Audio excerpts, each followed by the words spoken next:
Então, sejam bem-vindos vocês e os demais sejam bem-vindos novamente. Estou muito contente de rever vários de vocês que eu já vi, que eu guardei, várias fisionomias. Então, para situar a conversa de hoje, e aí vou passar a conversar com o Nelson, a conversa de hoje veio do seguinte lugar.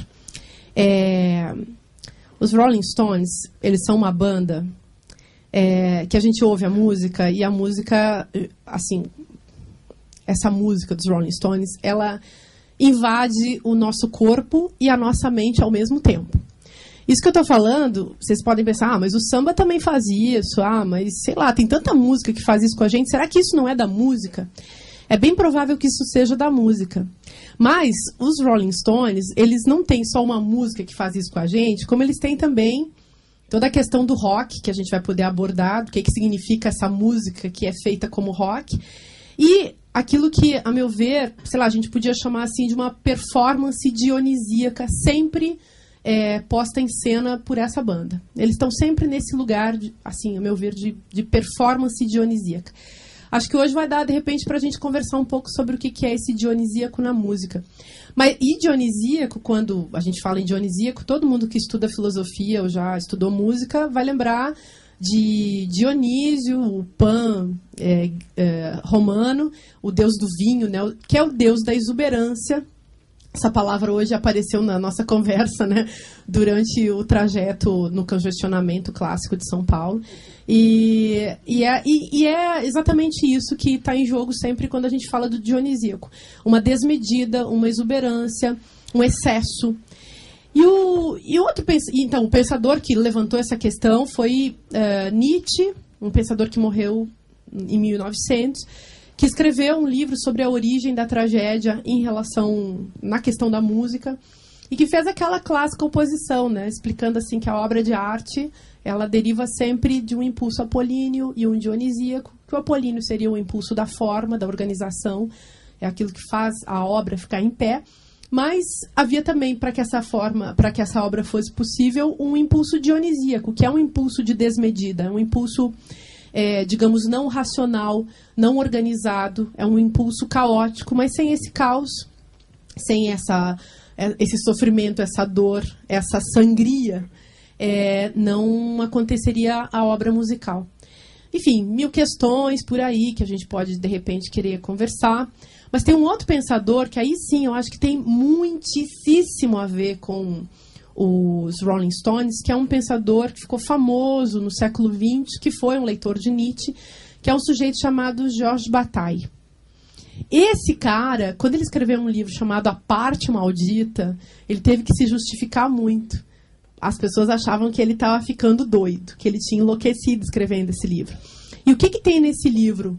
Uma tentativa de de construir uma nova economia política, mas não mais baseada no princípio da miséria, que ele acha que é o ponto de discussão da economia política clássica, e sim baseada numa economia do gasto, do desperdício e da exuberância também, sem significação.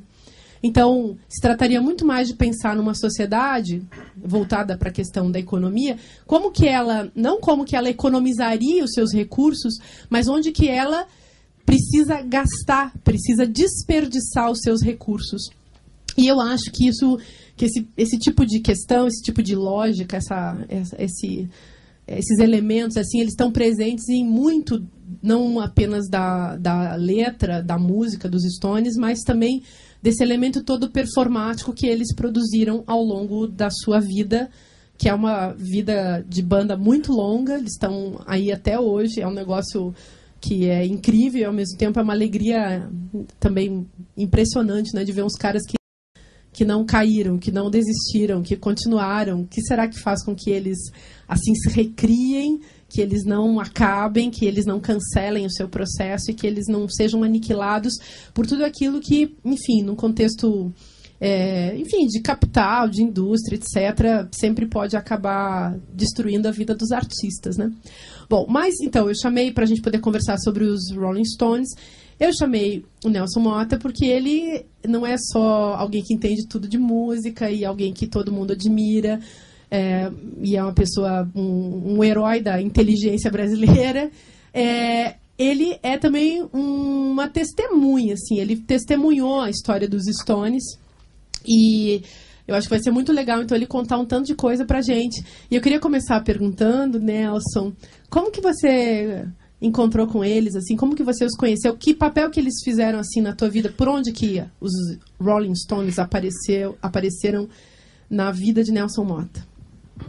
Olha, eu fui um garoto bossa nova, né, de Copacabana, no fim dos anos 50, e a bossa nova e o João Gilberto justamente representavam uma música apolínea, aquela forma perfeita, a leveza, o acabamento, a delicadeza, a economia de meios, tudo era limpo, arrumado, harmônico ali.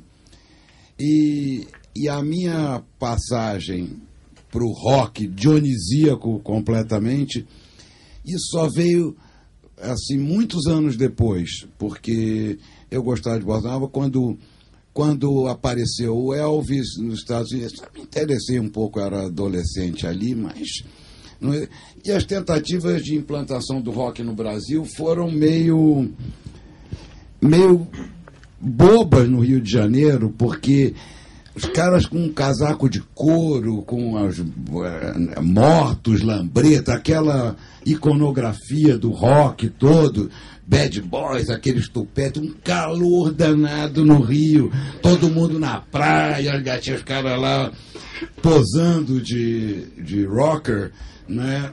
Não deu certo, né? Aquilo.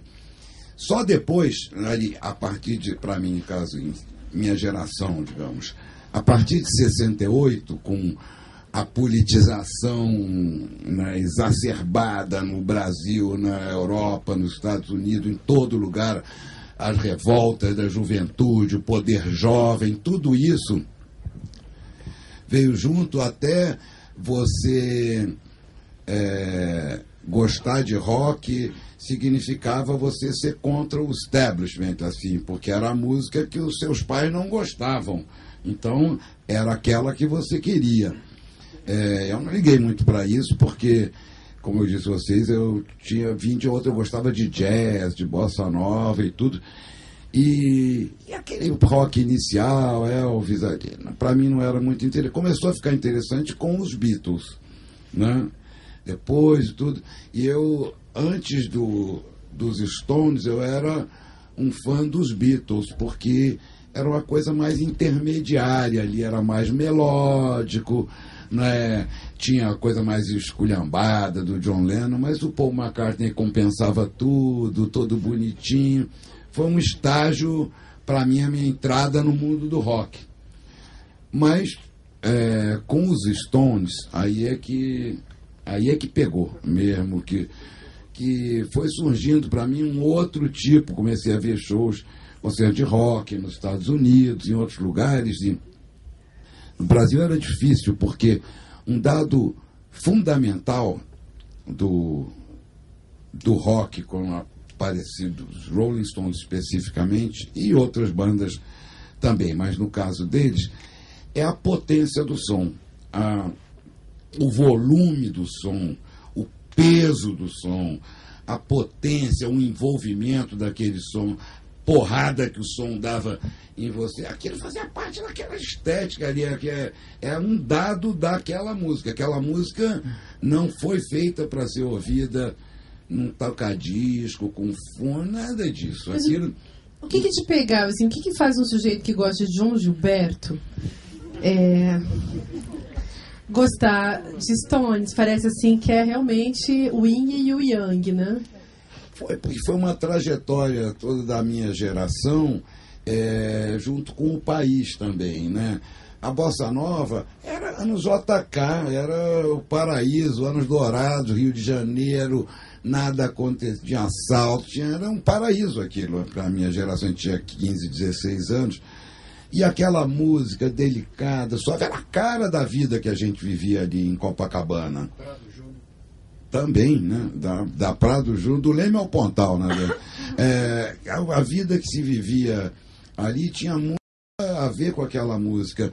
A minha era uma juventude, assim, que a gente não tinha música, a nossa música de juventude, porque a música que tocava na época era a música da Rádio Nacional, era a música dos nossos pais, era uma coisa chata, não tinha. Quando apareceu a Bossa Nova, não, a Bossa Nova surgiu como música da juventude. Os mais velhos detestavam aquilo, achavam que era desafinado, que os caras não sabiam cantar, que não era música brasileira, que era jazz, o de sempre, que dizem todos os movimentos artísticos. Mas, aí foi, depois a Bossa Nova foi evoluindo, aí teve o golpe militar, começou a MPB, que eram as conquistas da Bossa Nova, não desprezava aquilo, mas tinha as raízes brasileiras, letras políticas, começou um outro mundo musical, não havia nada mais antigo, nada mais velho do que a Bossa Nova, em 64. A Bossa Nova estava liquidada no Brasil, era uma coisa já, mas começava a fazer sucesso nos Estados Unidos, na Europa, onde não parou. Então, no Brasil, teve um racha na minha geração. O pessoal começou a Jovem Guarda também, que era uma pálida expressão do movimento internacional de rock aí, numa ditadura, dentro de uma televisão, um programa de televisão à tarde, para uma juventude mais caretinha ali, mas foi um fenômeno, a tal a ânsia da juventude de ter a sua música, que a Jovem Guarda cumpriu muito melhor do que a Bossa Nova, nesse sentido, anos depois. E a Jovem Guarda tinha uns rockzinhos, tudo, que aí começou Beatles e tudo, começou uma inquietação na minha geração. É uma autêntica música brasileira, é MPB, temos que falar dos pescadores, dos retirantes, dos favelados, dos poceiros. E então começou aquela garotada de Copacabana a falar dos excluídos. Não tinha o termo excluídos na época, mas toda a música tinha que falar de que eram pescadores, o Arrastão, que ganhou o festival, do Vinícius de Moraes. Então, tinha essa coisa nacionalista forte contra o rock também. Vai dizer que em 66 saiu uma passeata aqui em São Paulo, aqui perto, no Viaduto do Chá, contra a guitarra elétrica, com Elis Regina, Gilberto Gil, Edu Lobo, Geraldo, todo mundo na frente de uma passeata, com cartazes. O que é? Vão derrubar a ditadura? Não. Abaixo a guitarra! Abaixo a guitarra! Fora imperialismo! Não nos sujeitaremos ao domínio americano! O violão é nosso! Olha que patético, né? E eu gostava de guitarra. Eu começando a gostar de rock, até só para contrariar também, porque era uma...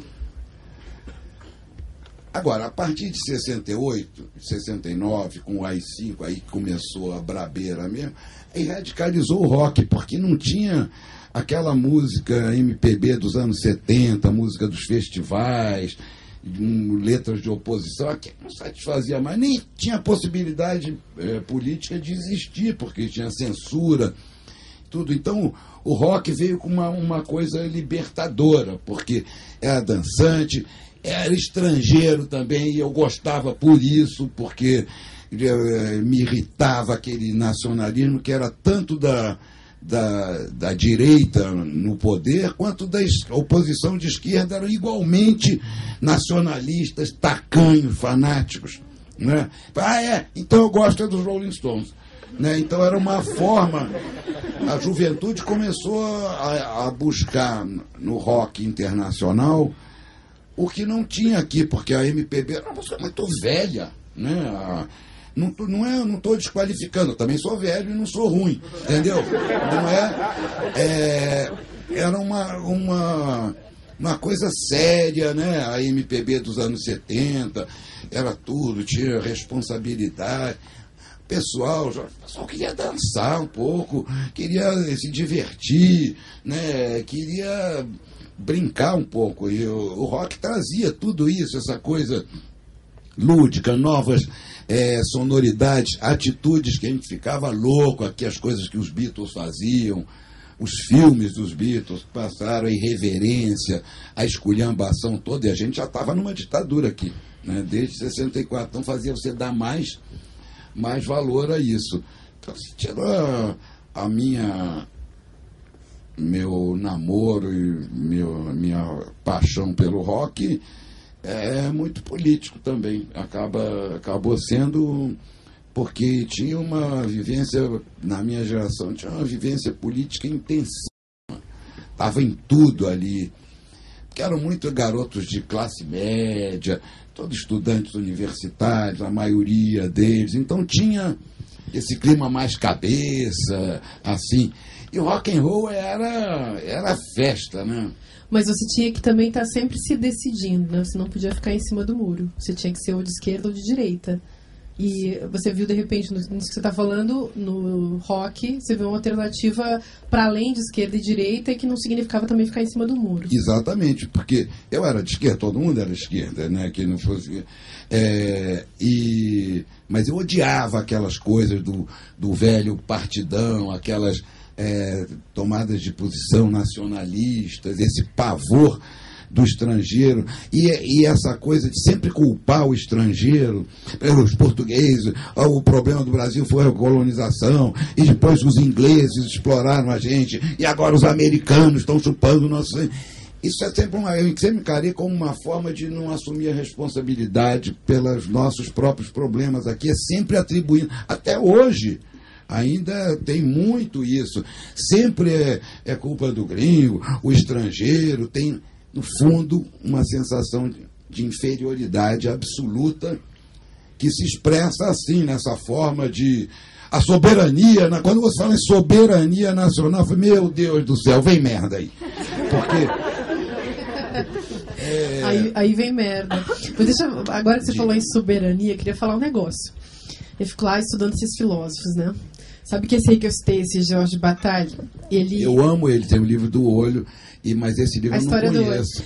No Olho de Vidro eu conto a história do olho desse aí também. Ele é barra pesada. Ele é barra pesadíssima. E ele, na barra pesada dele, ele contrapõe... Mas ele é super sexy também. Ele escreveu um livro sobre o erotismo.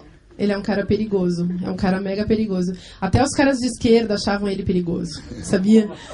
Gente. Os caras de esquerda acham tudo perigoso. Então... O brasileiro, então... Então, esse cara ele falava muito de soberania, porque a questão para ele era, nessa política do esbanjamento, da dilaceração, estava em jogo sempre assim, como eu falei antes, a questão do gasto. E ele falava que o único jeito do sujeito transcender a esfera econômica a qual todas as pessoas estão subjugadas seria justamente pela soberania, que não seria algo do outro, mas é algo que ele roubaria para ele mesmo, que ele manteria no seu próprio corpo, na sua própria história. E na sua própria subjetividade, na contramão, então, do sistema que vive regulamentando a liberdade e a autonomia de cada um. E o que seria a soberania? Seria o puro gozo. Então, ele acha que, quando a gente atinge assim, o ápice, o grau máximo da nossa liberdade de existir, a gente vai para o gozo. E o gozo é esse negócio que a gente encontra, eu acho, nessas diversas músicas dos Stones, em que eles ficam só chamando a gente para dançar. Aliás, a coisa que sempre me atraiu e ao mesmo tempo me incomodou nos Stones era isso. Que nem essa música do rock and roll, é só rock and roll, mas eu gosto. É só rock and roll. Aí é uma música que vai na contramão de tudo que a gente está querendo com filosofia do rock. Que é assim, não é para pensar, não é para refletir, o negócio é sem conceito, é uma política do puro esbanjamento. É uma política em que a gente não vai procurar nenhuma produção que seja útil, mas só vamos procurar apenas e tão somente o inútil. E o que é o inútil? O inútil é ir para festa e ficar pulando, e ficar se autossatisfazendo, não é nem com o outro. Porque essa que é a questão da sexualidade. O outro, ok, se os dois topam e tudo bem, mas mesmo assim, tem um esquema de dominação na sexualidade que na própria alegria não tem. ou na autossexualidade, não tem. Então esse cara, na verdade, se a gente pensa assim, nas consequências desse tipo de pensamento, a total liberdade do sujeito, inclusive dos seus pares. Então a gente não vai nem precisar fazer revolução em relação ao governo, em relação à soberania do Estado, porque a gente vai já imediatamente viver essa soberania no nosso próprio corpo. E, na verdade, quem viveria isso radicalmente seria o mendigo, né? O mendigo que diz, que sociedade idiota, vou sair andando, que é muito mais interessante. Isso nós vivemos no tempo dos hippies, né? Que era quase um mendigo chique, um hippie na época. Você tinha uma coisa americana da época, como é que era? Tune in, drop out, tinha uma outra coisa. Fique doidão, caia fora e se divirta, né? Era a receita da sociedade ali na época.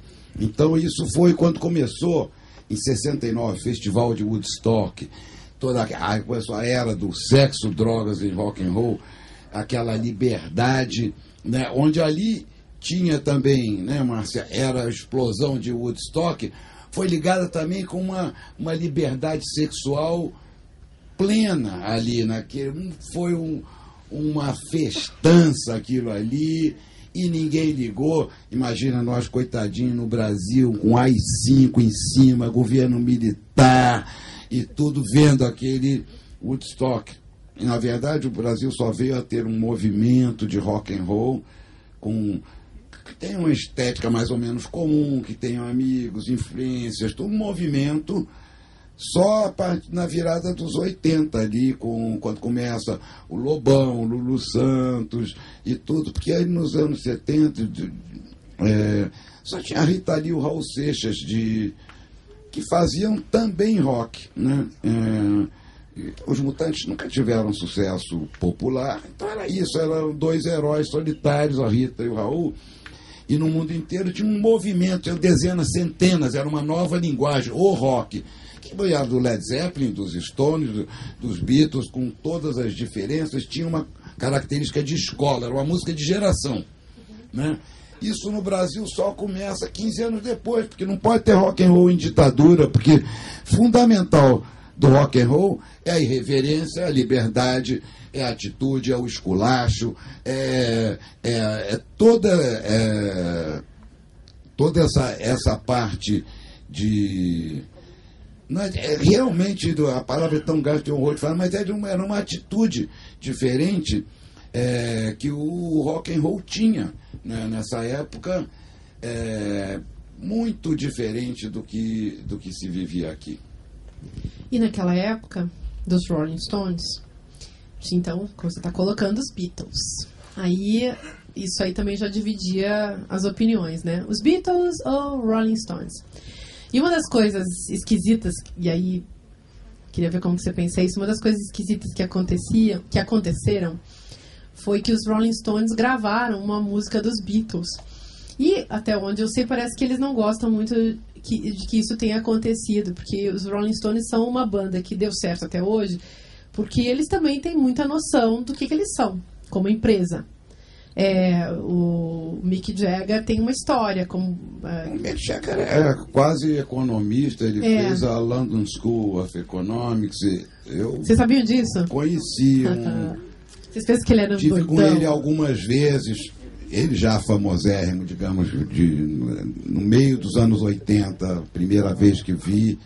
Ali ele já era um businessman, você olhava assim, um gentleman inglês, um homem que fala baixo, educadíssimo, tomando providência, administrando a carreira dele. Eu tive amigos que eram presidente da gravadora deles, que dialogava muito com ele, porque o Mick era um gênio econômico, de marketing, todas essas coisas tão anti-rock and roll, né? Foi o que garantiu a sobrevivência dos Stones, porque o Keith Richards é um músico selvagem, é uma entidade musical, que não tem nada antes e nada depois disso.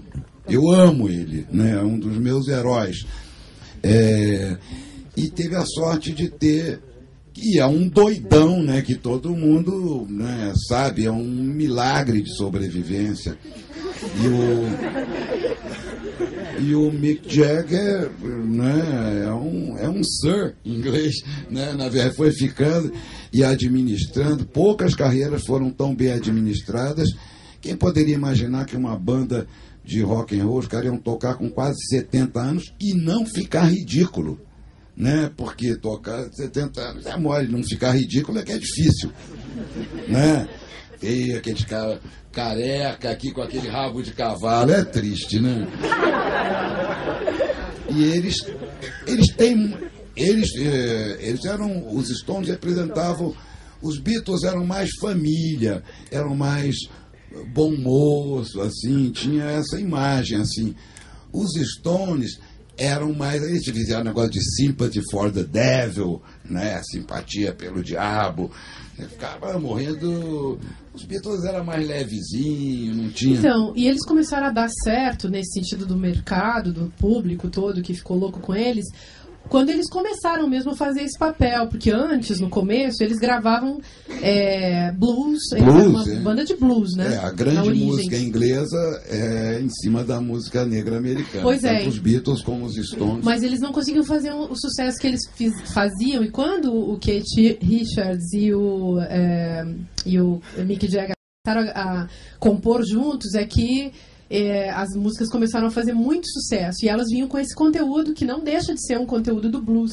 Você falou em Sympathy for the Devil, que é uma música, enfim, a temática do blues é uma temática sempre, né? É o encontro com o diabo, né? A lenda do Robert Johnson, o maior guitarrista do blues, que diz que vendeu a alma ao diabo, morreu com 28 anos, mas é um gênio, é cultuado até hoje, tem 10, 12 músicas gravadas, e é um mito, né?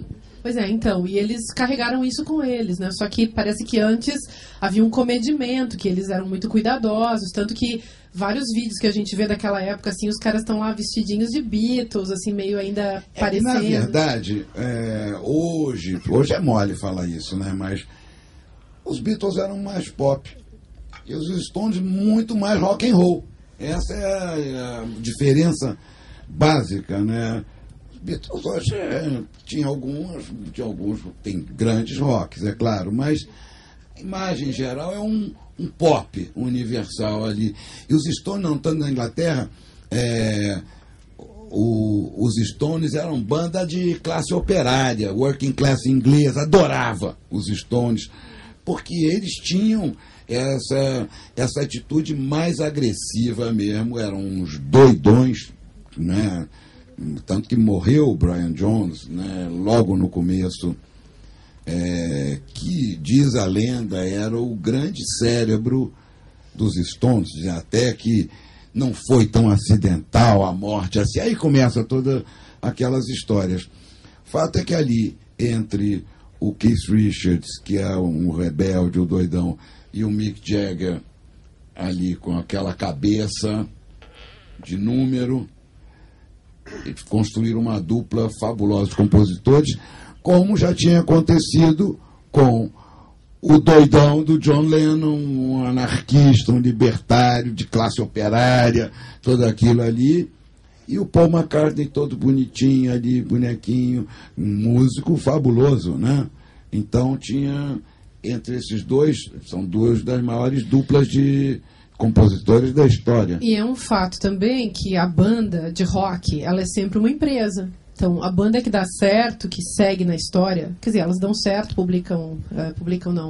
gravam seus discos, mostram seus discos, e se elas seguem no tempo, é justamente porque existe essa sustentação administrativa, econômica, que vê tudo aquilo, então, que seria...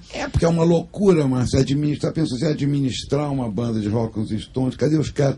Tá todo mundo doido, heroína, cocaína, ácido, enlouquecidos. Como segurar? Egos descomunais, gigantescos, rios de dinheiro correndo. Você se manter uma banda de rock é uma coisa... Manter durante alguns anos um quarteto, um quinteto, é uma loucura. Primeiro que tem que dividir toda a grana por 4 ou por 5. Daí já não é essas maravilhas. Ainda tem o empresário, e o manager, e as personalidades. Você administrar aquilo ali é muito difícil. Isso não é um exemplo brasileiro, que é um clássico do rock interno, de centenas de bandas alcançaram assim, tipo como foi o RPM, que começou aquele sucesso fenomenal, 2 milhões de discos, cara cheirando, bebendo, passando rodo, egos gigantescos, né? A coisa, claro, durou 2, 3 anos ali, acabou como essa história é um clichê do rock, né? Quebrando quarto de hotel, e comendo as grupos, tudo um clichêzão de rock.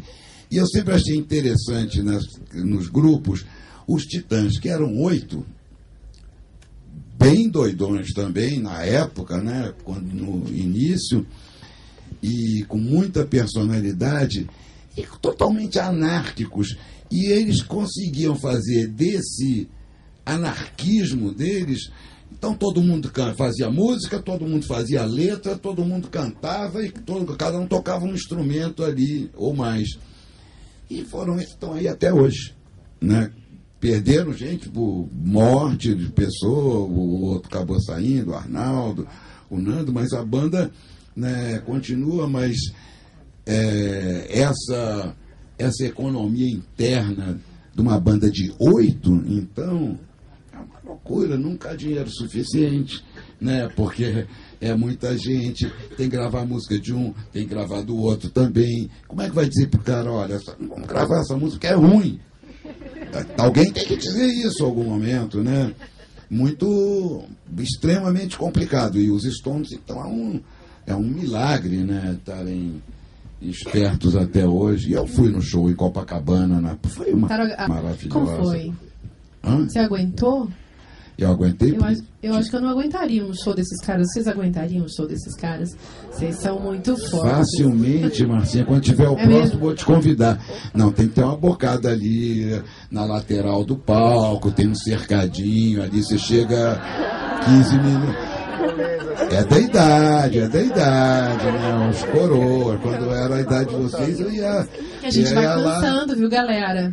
40 anos depois a vida não é tão fácil. São das poucas vantagens de ficar velho, essas. Pouquíssimas. Tá, mas aí você foi no show. Então, primeiro, é um impacto musical, mas é um impacto sonoro também, físico. Você sente a música fisicamente. Isso, até o rock, não existia. Eu acho isso muito importante. A gente estava conversando também sobre como o progresso tecnológico acaba determinando novos gêneros musicais, coisas que não poderiam existir sem aquele recurso tecnológico. Tipo, que a gente falou, a Bossa Nova de João Gilberto, um banquinho e um violão, não tinha um banquinho, um microfone e um violão. Senão não tinha como, né? Se não tivesse cordas de nylon para o violão naquela época, não tinha batida de Bossa Nova de João Gilberto, mas fazia aquilo com corda de aço, aquele outro som, não tem. Como poderia existir rock and roll acústico? Elvis, seu violão e um baixo acústico e um piano. Ridículo, né? Então, à medida que for, ali na explosão do rock mesmo, Woodstock, que eu acho um marco disso, esse rock, aquelas paredes de som, aqueles paredes de amplificadores, com essa intenção mesmo da música, a música bater fisicamente em você, que até então não existia isso. O samba faz um tanto disso, né? Pela percussão. O samba faz uma bateria de escola de samba, mas uma roda de samba, um show de samba, tem o ritmo fabuloso, tem o calor humano, mas essa porrada física da música, só rock and roll que tem. Vem da eletricidade, de repente. Né? Exatamente. Como é que você pode, né, todo o hip hop, o rap também já surgiu a partir de pessoas poderem fazer samplers de recursos eletrônicos, batidas eletrônicas, que possibilitou o cara rap, né, rhythm and poetry, música e poesia, ritmo e poesia ali, com aquelas batidas. Não tem rap acústico, né? Ter uns neguinhos batendo tambor no Harlem, e o outro lá, não dá, né? Então acho que essas tecnologias, a música eletrônica, um fenômeno, uma coisa maravilhosa, um outro universo que se abriu com a era digital, com a música eletrônica, né? Que são os dois grandes formatos musicais do século XXI, o hip hop e a eletrônica. Não vai acabar o resto das músicas, vai ter ópera, vai ter canção popular, brega, vai ter tudo, mas os novos formatos são esses. Estava aqui pensando, voltando lá à autodestruição das bandas de rock. Puxando aqui a conversa com o meu Jorge Bataille, na teoria dele tem uma conversa muito esquisita, que é o seguinte: ele acha que essa economia geral da qual ele está falando, que envolve o esbanjamento, ela começa com a natureza. Então, o que acontece na natureza? Existem jogos de forças entre as energias, enfim, que estão ali dadas. Os animais, os vegetais, e ele fala assim, um vegetal gasta muito pouco para poder crescer, se reproduzir e seguir adiante. Então, morre uma árvore, a vegetação toma conta, né? Ele fala que um animal já é um negócio muito mais complicado na natureza, porque assim como para ele surgir é complicado, para ele morrer também é muito complicado. E para o ser humano é ainda mais complicado, porque aí entra em jogo também todas as instâncias simbólicas. Mas ele fala assim, que o que é a vida? A vida é um aglomerado de potências de vida, e de mais vida e de mais vida. E que a vida quer se reproduzir, ela quer viver. E mais, e mais. Aí vegetação, animais, enfim, você põe você faz facilmente uma cultura de bactérias, porque é pura vida, né? E aí ele fala assim, uma coisa muito assustadora, que o que é a morte? A morte é a aniquilação necessária no contexto da exuberância para criar espaço para mais vida. É verdade. Troço assustador isso aí. Então, ele fala que a guerra ele fala de sociedades antigas que acreditavam, tipo os astecas, que acreditavam que a guerra era necessária para matar um tanto de gente, para poder continuar existindo. Para matar um tanto de gente, para dar para o sol se alimentar, para o sol poder continuar existindo. E por que o sol era Deus? Porque o sol era uma fonte de energia que todo mundo percebia que na verdade não tinha quem alimentasse. Então eles começaram a acreditar que eles alimentavam o sol nesse processo de projetar, que o ser humano sempre fez, né? Projetar no seu Deus aquilo que são os seus próprios medos e os seus próprios valores, né?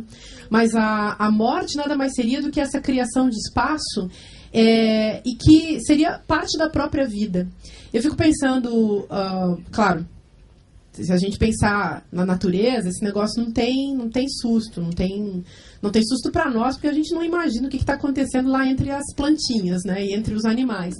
Mas hoje a gente também estava conversando um pouco sobre isso, né? A cultura do rock envolve sempre tragédia. Então, nos Rolling Stones, como é o nome dele mesmo? Brian Jones. O Brian Jones, que foi o cara que morreu em 69, 68, sei lá. Por aí. Então, ninguém sabe do que ele morreu. Não, mas foi um... Não, parece que ele não morreu afogado. Ele morreu, ele estava super drogado e apareceu afogado na piscina. O que suicídio jamais foi, porque ele era um poderosíssimo, era o dono da banda, era um cara de uma personalidade, estava começando a aproveitar. Ele fez alguma besteira. Totalmente.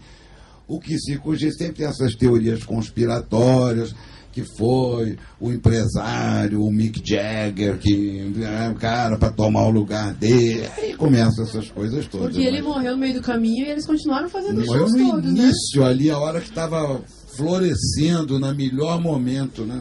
Então, e o que a gente estava conversando era meio por aí. Os caras, eles... Parece assim que a coisa do rock, já que, digamos, que seja esse processo de vida e mais vida e desmedida da vida, exuberância da vida, extrapolação da vida, é o lance dionisíaco todo. Parece, se a gente leva a sério essa conversa do Bataille, o que rolaria? uma necessidade de autodestruição, uma necessidade de perda dentro do contexto de pura felicidade, sucesso e mais que sucesso. Porque pensa qual é a significação das drogas para esses caras que estão nas bandas. Você pode viver várias profissões na vida, viver várias formas de arte, não necessariamente você precisa das drogas. Mas quando é que uma banda de rock pode ser careta? A gente não tem registro disso. Quer dizer, a gente vê o cara vestido de roqueiro, com uma guitarra na mão, e a gente já imagina que ele está se picando, cheirando e fumando, e a história dos anos 60 com o psicodelismo é toda uma história do lugar das drogas também na vida da produção musical desses caras, né? E até os mais santinhos, que eram os Beatles, curtiram pra caramba, enfim, tanta onda. Bem doidões durante uma época. E aí eu fico pensando assim, sei lá, você vê qualquer uma dessas bandas que vocês peguem, e tem toda essa mística em torno também do número 27, na morte dos caras, sei lá, de Jimi Hendrix, sei lá, a Janis Joplin. Quanta gente que morreu, ou morreu de drogas, ou morreu perto das drogas, ou morreu assassinado, ou morreu... Quer dizer, não tem banda de rock que não tenha alguma situação muito ruim, muito triste, ou no mínimo alguém que enlouqueceu. Tem isso, né? Parece que sempre tem um sujeito que foi sacrificado, sujeito que foi, assim, sacrificado nesse sentido mesmo, de uma figura que ela não é simplesmente expurgada da cena, ela precisa se transformar numa coisa intocável, que esses caras se transformaram nisso, né? Porque essa obsessão da juventude, rock é uma música de juventude, né? Que apareceu ainda hoje, embora tenha muito coro que gosta, é uma música de juventude. Né? Então ele o único jeito de você ficar eternamente jovem é morrer jovem, né? É a única forma. Então você tem aquela imagem daquele cara, o James Dean, lindo, novinho, não envelhece jamais, está crescendo, ou dos outros, da Janis Joplin, do Jimi Hendrix. O Janis Joplin está igual como é que estava, está novinha, com 27 anos. Né? No caso, o Jimi Hendrix, coisa diferente. O Jimi Hendrix, um acidente, né? Que ele sufocou no vômito, estava bêbado, outra coisa, ele não foi uma overdose. A Janis Joplin foi uma overdose. Né? Outras... O Jim Morrison oficialmente teve um infarto, mas também não... Ninguém tem essas coisas. O que eu me lembro é que uma imagem clássica de rock, que é símbolo disso, é quando o Jimi Hendrix ou o Pete Townshend e muitos guitarristas de rock que fizeram, até uma bobalhona fez agora aqui em Rio, é quebrar a guitarra no palco. Entendeu? O cara tocar vai ficando um orgasmo tal, delirante, o cara não tem mais o que fazer, já tirou todos os sons da guitarra. O Jimmy destruiu a guitarra no palco, tocou fogo, botou líquido isqueiro e tocou fogo. Essa cena é altamente simbólica, né? É uma coisa, e muitos fizeram esse número depois, até hoje fazem, né? De quebrar o instrumento que está provocando, que é o símbolo de uma banda de rock, que é uma guitarra elétrica, né? Aí tudo que você construiu, você destrói. Você destrói, é um sinal de onipotência também, né? Que eu faço e eu destruo, eu mesmo destruo. Esses caras devem ser muito chatos, esses astros de rock, hein? Geralmente são chatérrimos, né? Eu conheci muitos, geralmente são chatérrimos mesmo, porque gente muito ignorante, ganhou muito dinheiro, tem muita moleza, se acham, se sentem e são muito infantilizados. É horrível, é muito desagradável, né, Popstar? Claro, tem pessoas como o Mick Jagger, uma pessoa extremamente agradável, educadíssimo, todo mundo gosta, tem um domínio, fala francês perfeito, fala italiano, né? É um cara simpático, bem vestido, cheiroso, é outro mundo, entendeu? O Mick Jagger, ele tem um sentido, ele nunca levou a música dos Stones a sério, como ele levou a banda a sério, aquele business, aquele negócio, aquela banda de rock, aquela instituição, isso ele levou a sério e leva a seríssimo até hoje. Mas a música que eles produziam, it's only rock and roll, but I like it. Isso é o retrato do como o Mick Jagger vê a música Stone. O Keith Richards não, o Keith Richards é um músico orgânico, ele é a música encarnada, uma pessoa. Então, os valores dele, também conversei com ele, são valores musicais, estritamente musicais, não interessa. Mas ele era chato? Quer dizer, não, mas é um músico. O Paulo Francis falava uma coisa engraçada, que a inteligência média de um músico é comparável à de um profissional de tênis. É verdade. É verdade, porque ali é uma cabeça de um esportista, com todo respeito, entendeu? Não pode exigir, né, que o Neymar seja um gênio de inteligência também, já basta o que o cara joga, né? Mas o músico de rock, ou o músico de samba, ou o músico de MPB é a mesma coisa, porque os músicos vivem num mundo meio abstrato entre silêncio e som. É isso, música é isso, entre silêncio, o que acontece entre o silêncio e o som. Que a gente nem fica sabendo muitas vezes. Quem não conhece música não sabe o que está acontecendo. Eu conheço muito pouco de música, eu fico tentando entender. Eu juro por Deus, gente, que eu acho que eles estão falando uma língua que você fica assim, você tenta estudar música, aí você começa, ainda mais depois de velho, aí você começa a entender francês, inglês, alemão, dinamarquês, tudo fica fácil perto de música. E é isso aí que você está falando mesmo. Então eles vivem, não é um mundo muito abstrato, entendeu? Então é difícil eles, né, se interessarem por outros assuntos, se aprofundarem. Sem falar das 200 horas em cima do instrumento, né? Que o estudo que existe. Imagina para um cara desse conseguir tocar um Keith Richards desse, com a técnica que ele tinha. Quantos anos de vida o cara perdeu ali fazendo escala, blá, blá, blá. E música não é fácil. Se você vai fazer uma escala que você já fez 1000 vezes, se você pensar em outra coisa na hora, vai errar. Entendeu? Mas será que ele sabia? Quem? O Keith Richards, que na hora que ele está fazendo aqueles riffs que ficam famosos, que nunca mais ninguém esquece. Ele é um músico visceral, assim, né? Ele encarnou aquilo, ele era um cara que viveu sempre... Ele nunca ligou para dinheiro, nunca ligou para glória, ligou pela banda, sabe? O cara que luta pela banda dele, lutou pela banda, aturou, engoliu muito sapo de Mick Jagger pela banda, sabe? É o cara que tem o regimento, o batalhão dele, tem uma coisa quase militar, assim, de preservar o músico vive para a banda, né? O popstar vive para o público, para si mesmo, mas o músico vive para a banda. O Mick Jagger é um o Keith Richards é um músico. Então é entre isso que vem. Então, claro que tem músicos inteligentíssimos, tipo, eu lembro de vários, tipo o Tom Jobim, um cara inteligentíssimo, né? Músicos de rock também, a Rita Lee, inteligentíssima, né? Tem muitos. A piada do Francis é boa e serve para maioria ali. Mas tem muitas e muitas exceções. Bacana, então. Ei, vamos conversar? Vocês querem falar também? Não? Então a gente pode continuar? Você está com um microfone por aí, Regina? Ou eu passo o meu?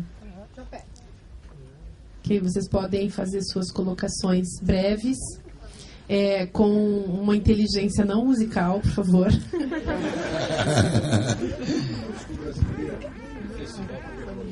O Sérgio Ricardo se antecipou ao Jimi Hendrix. Com a motivação foi totalmente diferente. Mas né? Quem começou com isso foi o Jimi Hendrix? O Jimi Hendrix. De quebrar no Festival de Monterey, que ele estava doidão e foi quando ele apareceu, quando o público falou, o que é isso? Porque era um gênio realmente. E o cara foi naquela exaltação, naquele clima orgásmico. Não tinha mais o que fazer com ela. Eu já dei tudo que eu tinha para vocês aqui. Meu instrumento está aí. Quebrou a guitarra e tocou fogo. Em Woodstock ele tocou fogo. Então tem que cuidar desse povo que fica tocando guitarra, né? Tem uma hora que eles vão fazer isso. Calma. Chega. Uma curiosidade, Nelson, no Woodstock, o Keith Richards, o Jimi Hendrix e o Pete Townshend faziam isso em ambientes distintos. Iam tocar os dois no mesmo dia, o Pete Townshend e o Jimi.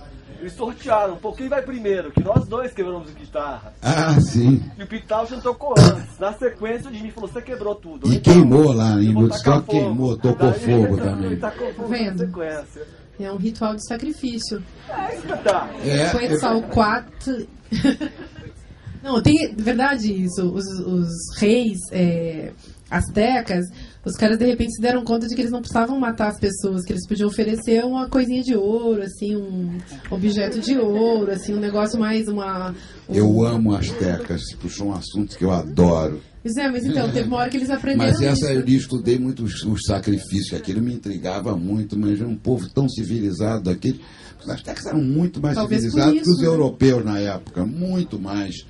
E tudo, né? Teria sido um barato se os astecas tivessem invadido a Europa em 1500, nós estaríamos muito melhores verdade, hoje. Hein? Essa é uma boa ideia. Mas não conheciam a roda, nem o cavalo, coitados.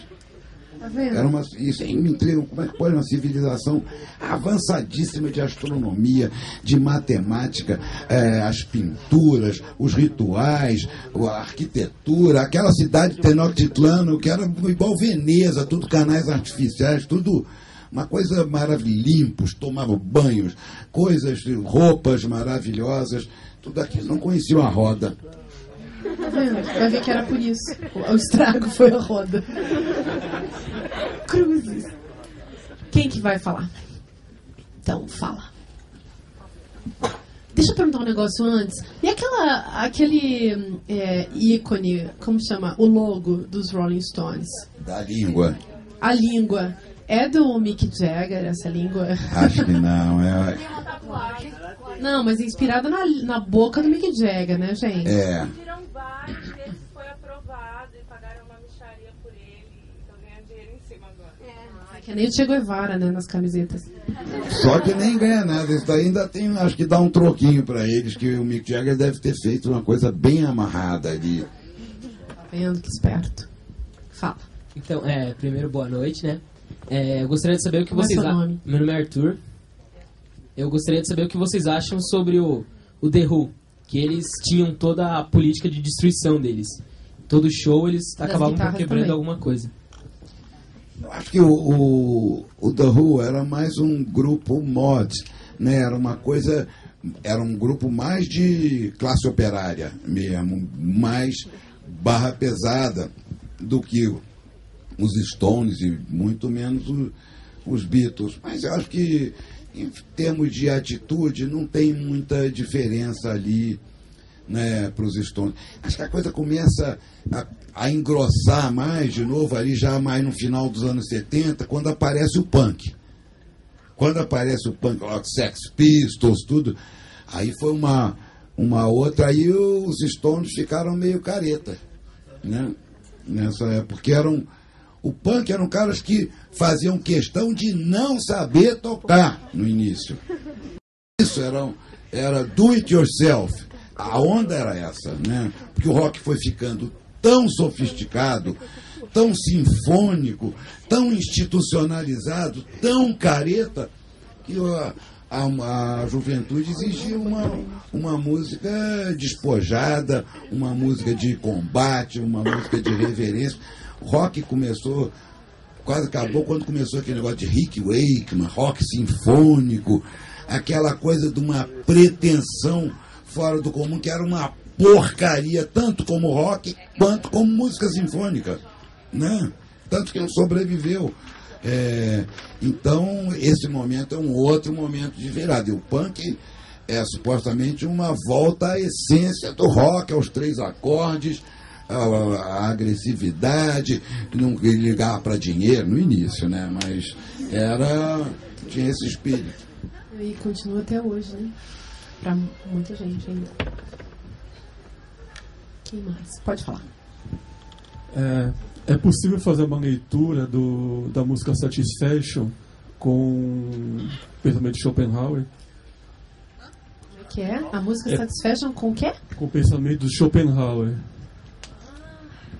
Isso é divertida, hein, gente? I can get no. Eu gostei da pergunta. Também gostei. Márcia, então, professora, com quem que é uma letra acha admirável na sua concisão ali, isso aqui com tudo que tem ali,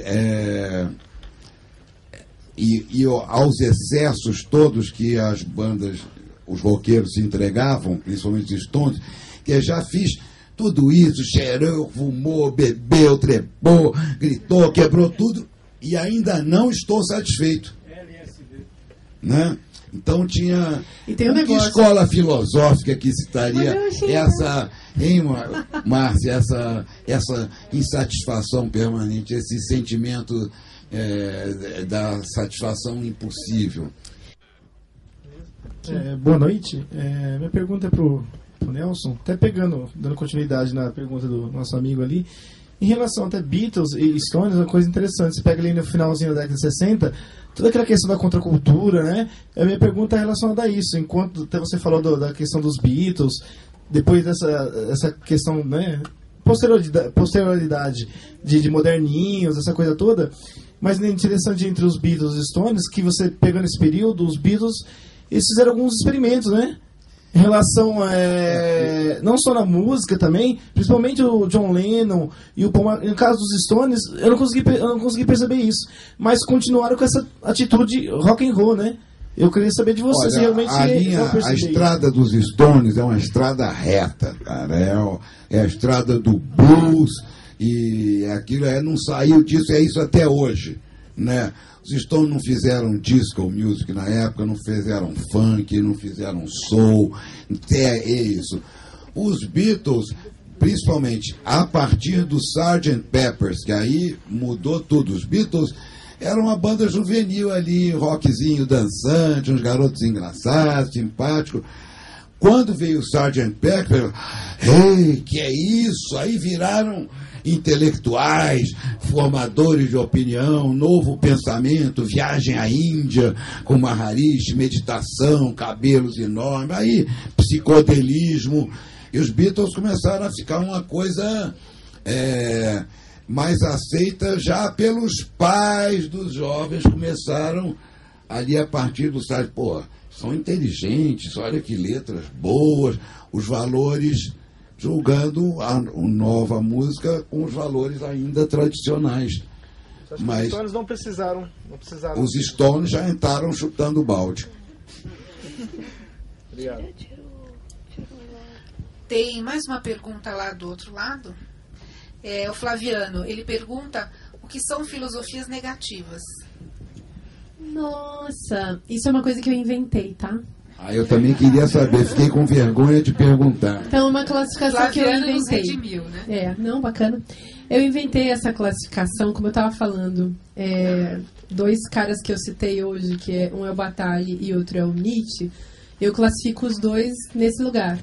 São filosofias, digamos, da escuridão, do impensado, que estão mais preocupadas em entender a superstição e o lado obscuro da condição humana do que simplesmente afirmar princípios racionais e de uma linguagem pré-estabelecida e a priori determinada como verdadeira.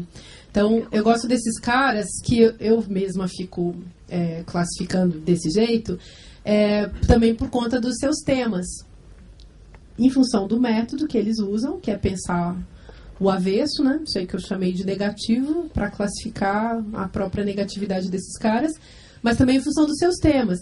A gente hoje podia ter falado aqui de um cara que era sapateiro no século XVII, que chama Jacob Böhme, que falava da importância do diabo, da importância do diabo na história, de que, assim, ele e um outro cara chamado Schelling, no século XVIII, também falava desse negócio do diabo. O que é o diabo? O diabo é o princípio que, negando, constrói a história. Schelling falei do Böhme, Jacob Böhme, ele era um sapateiro, um sujeito que falava assim que Deus era um abismo. E o que era o diabo? O diabo era o mesmo abismo do qual vinha Deus e o diabo. Um cara assim.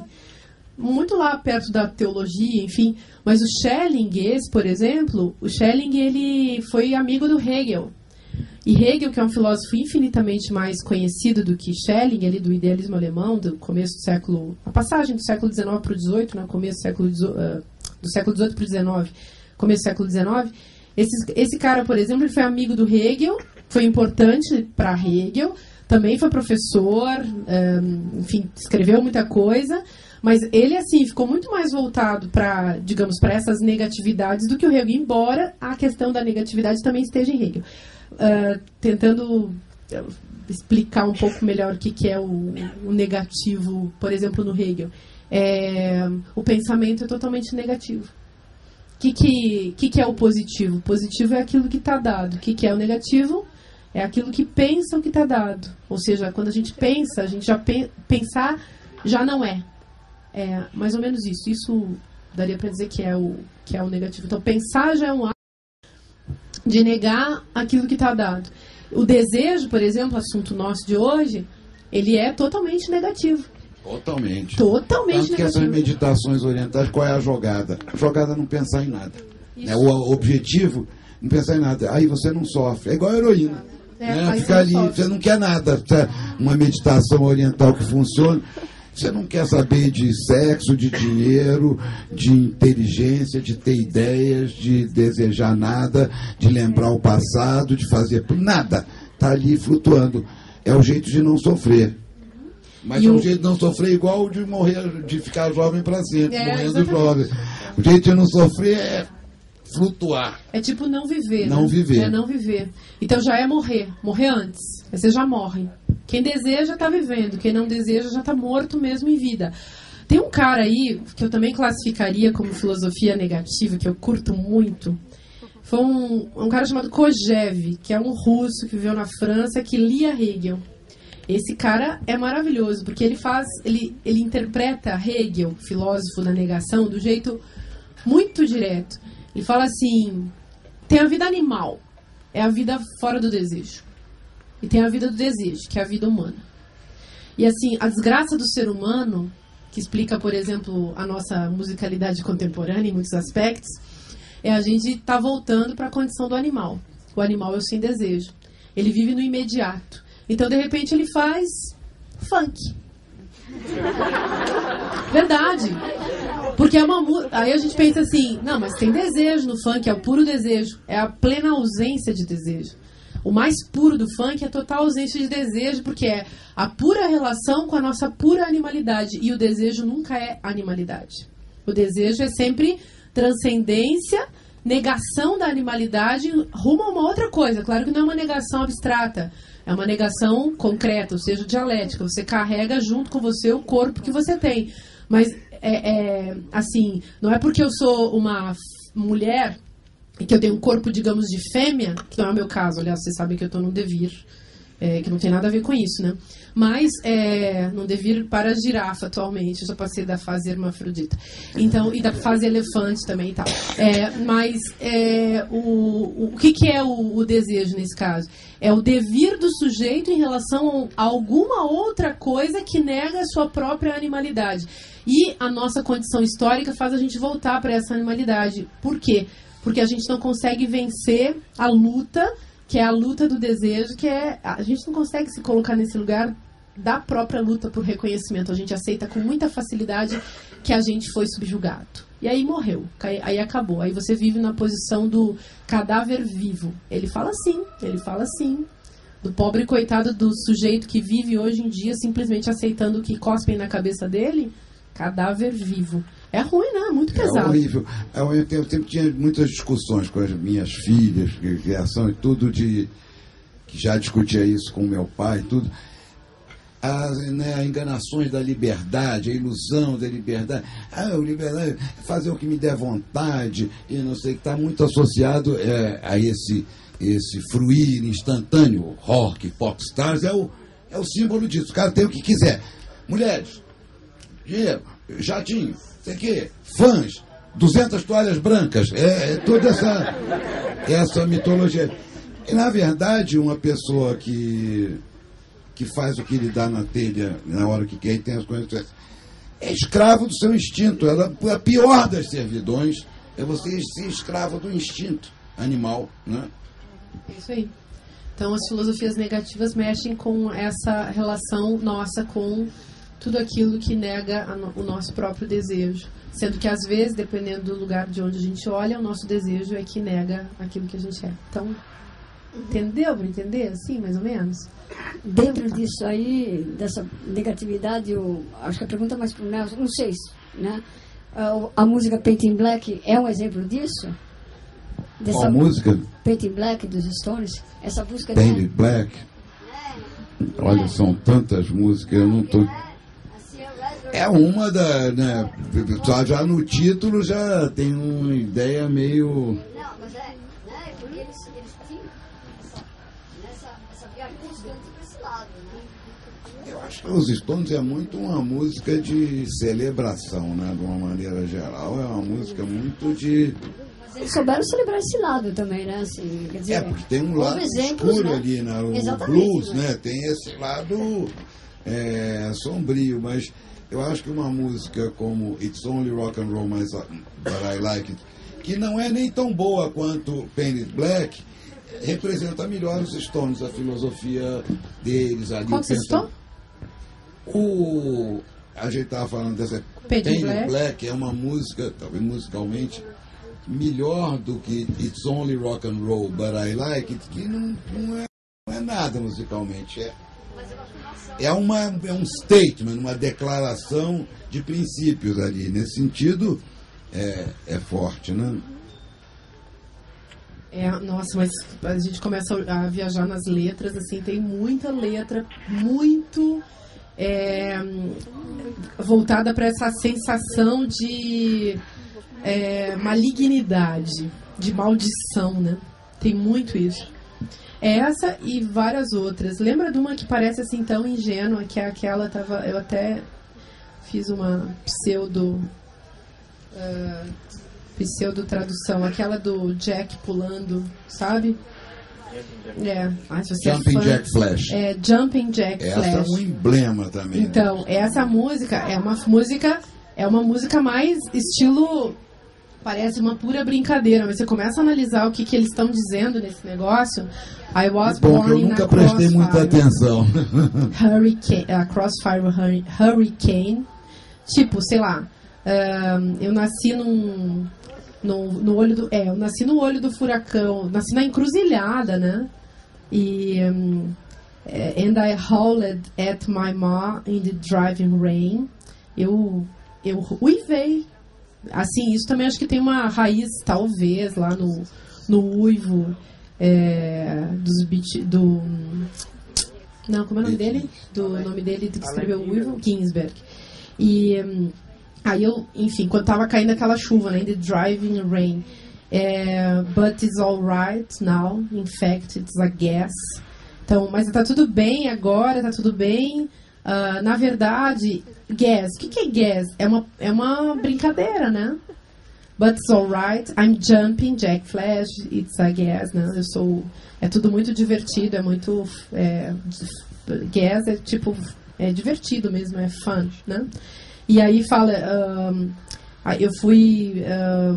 eu nasci de uma bruxa, banguela, barbuda... Fui açoitado, cresci no meio das surras, mas tudo isso é uma palhaçada, né? Depois ele fala, eu fui afogado, eu fui lavado, né? Eu fui encharcado, deixado para morrer, and left for dead. Eu fui deixado para morrer, né? Eu caí aos meus pés e vi que os meus pés, que eu sangrava. E depois eu desperdicei migalhas de pão. Eu fui coroado. I was crowned with a spike right through my head. Fui coroado com espinhos na minha cabeça. Mas tá tudo bem, eu sou o Jack Flash, saltitante, pulando. E quem é esse Jack Flash, né? A ideia é aquele coringa de baralho, né? o Jumping Jack. E ele, mas é ao mesmo tempo um sujeito demonizado, abandonado, maltratado. É uma figura diabólica, né? O Coringa é uma figura diabólica. Eu sei, eu acho que esse tipo de música, como a música da simpatia pelo demônio, sabe? Esse tipo de canção entre aspas, né? Carrega, claro, tem toda a história do blues por trás disso, dessa mística demoníaca. Mas tem também especulações de que os Stones andaram lá com uns amigos meio estranhos, que eram satanistas. Isso é recorrente numa época do rock nos anos 60, essa proximidade com os satanistas. Muita parte era mais para chocar, mas alguns entraram mais fundo, né? Pois é, e talvez esses elementos... Inclusive o nosso Raul Seixas. Pois é. E aí talvez esses elementos venham presidir as letras das músicas, enfim, a forma musical também, em função de uma moda, mas em função de alguma coisa que esse lado obscuro da sociedade estava dizendo para essa gente, sei lá, era a tentativa, quer dizer, aquilo que as drogas não podiam, talvez o satanismo pudesse, a vontade de viajar num outro território mesmo, talvez isso fosse uma questão para esses caras, né? Agora, o livro aqui do Bataille que eu estava usando é curioso, chama A Parte Maldita. E o que é a parte maldita? A parte maldita, por exemplo, é justamente o luxo, né? Essa exuberância, isso que não é o inútil. Para uma sociedade capitalista, é a inutilidade. E, enfim, fica discutindo essa inutilidade, mas tem um ponto do texto que eu acho que também daria para ser chamado de parte maldita, que é a questão da angústia. E o que é a angústia? A angústia, para ele, é viver fora da exuberância. Quer dizer, estar angustiado, ou seja, estar infeliz, estar sobrecarregado do mal-estar da civilização, é viver fora dessa possibilidade do gozo. E aí tem uma questão que eu acho que a gente tem que sempre levantar quando se fala em gozo, porque ele está falando de um gozo para além do consumo. Quer dizer, um consumo para além da mera economia. Ele está falando assim ele fala em consumação, que é tipo comer, devorar, comer as coisas, né? Gastar as coisas, mas no sentido da inutilidade, não no sentido do consumismo que a gente vive hoje, que você tem que comprar e curtir comprar e gozar de uma felicidade que vem da compra. E que é totalmente escrava. Esse gozo, ele é escravo de um sistema que cria você como um robô que trabalha para ele, para poder também depois usufruir daquilo que ele criou para você. Que gera uma insatisfação permanente. Morei muitos anos nos Estados Unidos, lá eu via muito claramente isso, com toda a publicidade, a televisão e tudo, que tudo é feito para isso. Quem é branco quer ser moreno, quem é moreno quer ser branco, quem é gordo quer ser magro, quem é magro quer ser jovem, quem é jovem quer ser rico, quem é rico quer ser prestigiado. Ninguém está satisfeito. Tudo é feito para estimular isso. E tudo. Inclusive, e se parar isso, acaba os Estados Unidos, vai à falência, quebra, porque não pode parar de pedalar essa bicicleta não é estimular o desejo, é estimular a insatisfação das pessoas, porque aquela compra não resolve o desejo, resolve aquele dia e amanhã. E só um consumista, como você está colocando, o consumista é o sujeito que nunca está satisfeito. É isso aí. Então ele gasta mais, procura mais, sempre na ilusão de que ele vai em algum momento alcançar o negócio. A música Satisfaction, I Can't Get No Satisfaction, acho que ela podia também ser interpretada nesse sentido, né? O sujeito que, com tudo que oferecem a ele, a satisfação que ele gostaria... Assim, ele não está satisfeito. E, no entanto, ele se satisfaria tão facilmente se ele entrasse na ideia de um gozo soberano e que ele é feliz com aquilo que ele tem, que ele pode, com a festa que ele vai, sem precisar fazer a onda da festa. Porque também isso que me deixa um pouco revoltada com essa cultura, sabe? Até as festas onde as pessoas deveriam se liberar das amarras sociais, porque as festas, o que elas são? Rituais de transcendência da imbecilidade do mundo do trabalho. É a diferença entre para falar da Idade Média, entre o carnaval e a quaresma, né? A quaresma você fica lá obedecendo e no carnaval você libera. E no Brasil sempre teve isso também. Então pensa a função que tinha. Você está falando do rock no Brasil, nos anos 60, nos anos 70 também, Mas o carnaval também tinha essa função. E, de repente, o carnaval hoje em dia é uma festa rave, gente.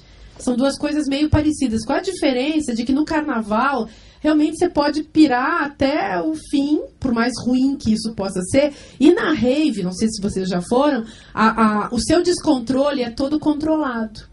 No carnaval, o descontrole é assim, o azar é seu, você vai ficar aidético e sifilítico.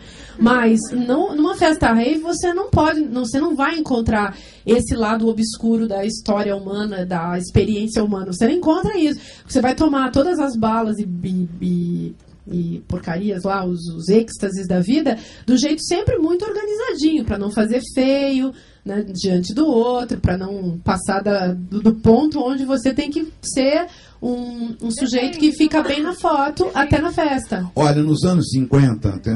Na Bahia, não. Oi? Na Bahia, a galera não fica muito preocupada, não. Assim. Não, na Bahia não. Tem a Bahia para salvar a pátria. Ali nos anos 50, no começo dos anos 50, a sociedade no Brasil era tão repressiva, tão careta e tudo, que o carnaval adquiria uma expressão, uma dimensão de liberação, de uma coisa, de uma transcendência que não existia, era para a panela de pressão não explodir. Então vocês vão rir, mas era frequente, caso pessoa, cara funcionário, pai de família, de normal, carnaval saía vestido de mulher sábado de manhã, só voltava quarta-feira. Ninguém comentava nada nas casas. Era normal. O cara voltou, ali tem músicas sobre isso, né? Do Ari Barroso, camisa amarela, vestia uma camisa listrada. Eram senhores respeitáveis que enlouquecia no carnaval. Sabe Deus o que fazia. Entendeu? Lança perfume e sexo, que na época era ultra reprimido. Depois voltava para casa, o ano continuava, o desespero no último dia do carnaval. Hoje só, amanhã não tem mais, pensou em um apocalipse no dia seguinte, porque era um estado de que o carnaval é uma ilusão que é quando pode tudo, podia tudo, mesmo nos anos, não é que podia tudo, mas a sensação era essa. Mas o clima hoje é que você só pode tudo no shopping center, entendeu? Exatamente, né?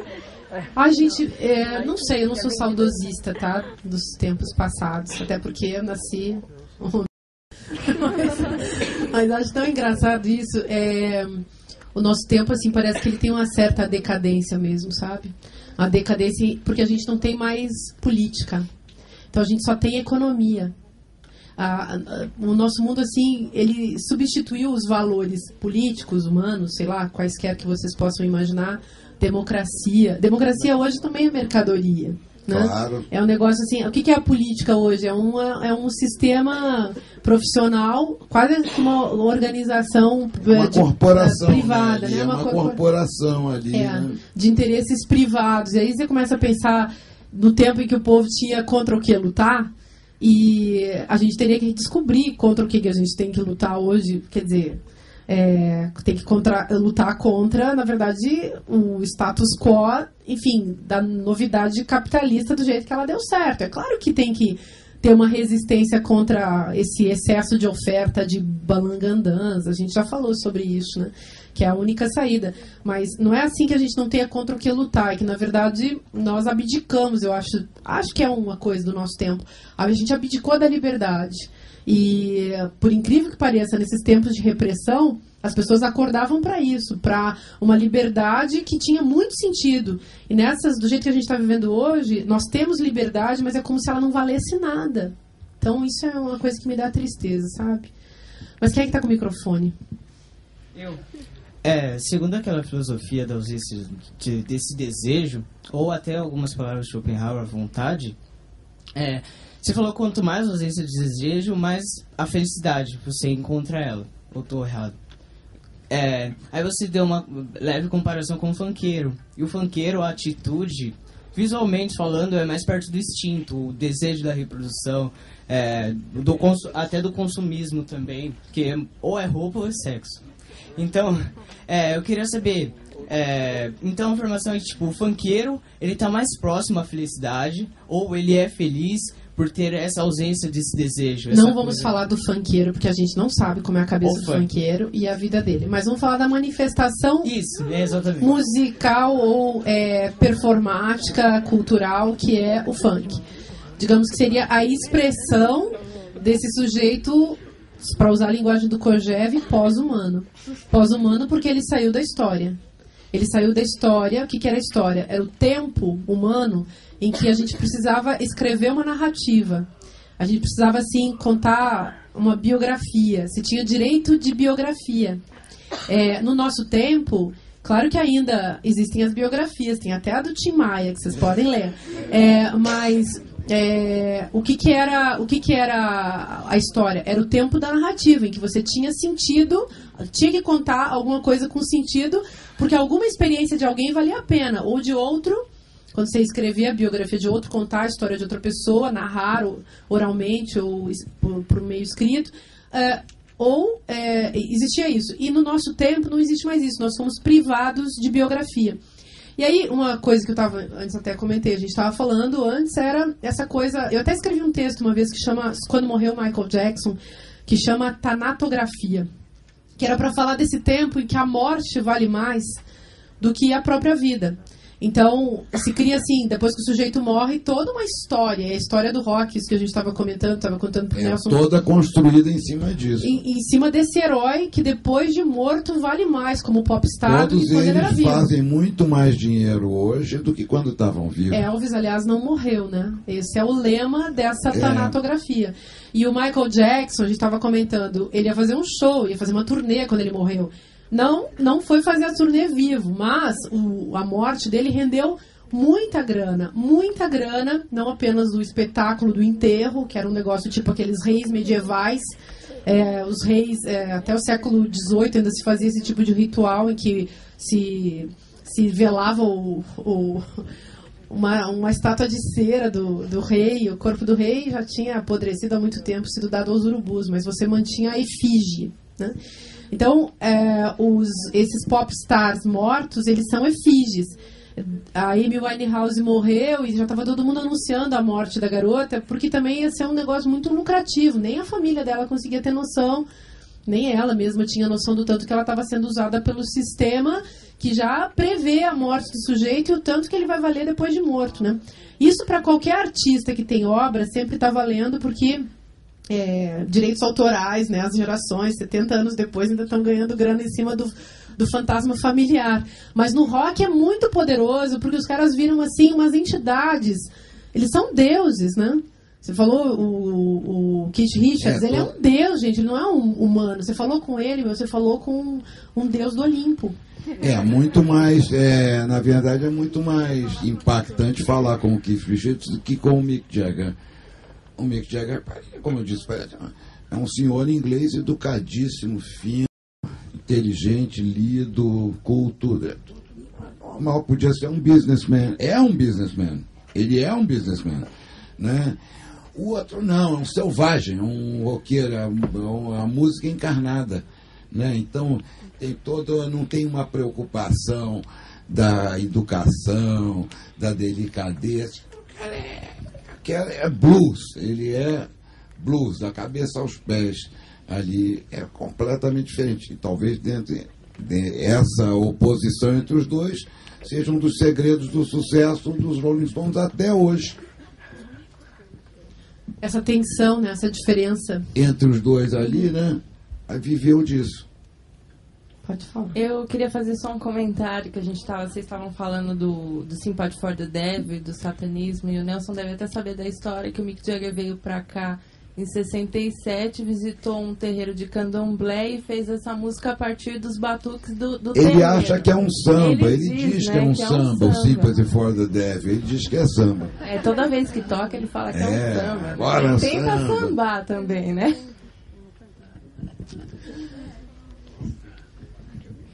Boa noite, meu nome é Jorge. Eu queria que o Nelson contasse pra gente. Você falou que o rock tem origem no blues, né? E o que é o blues, então, pra gente?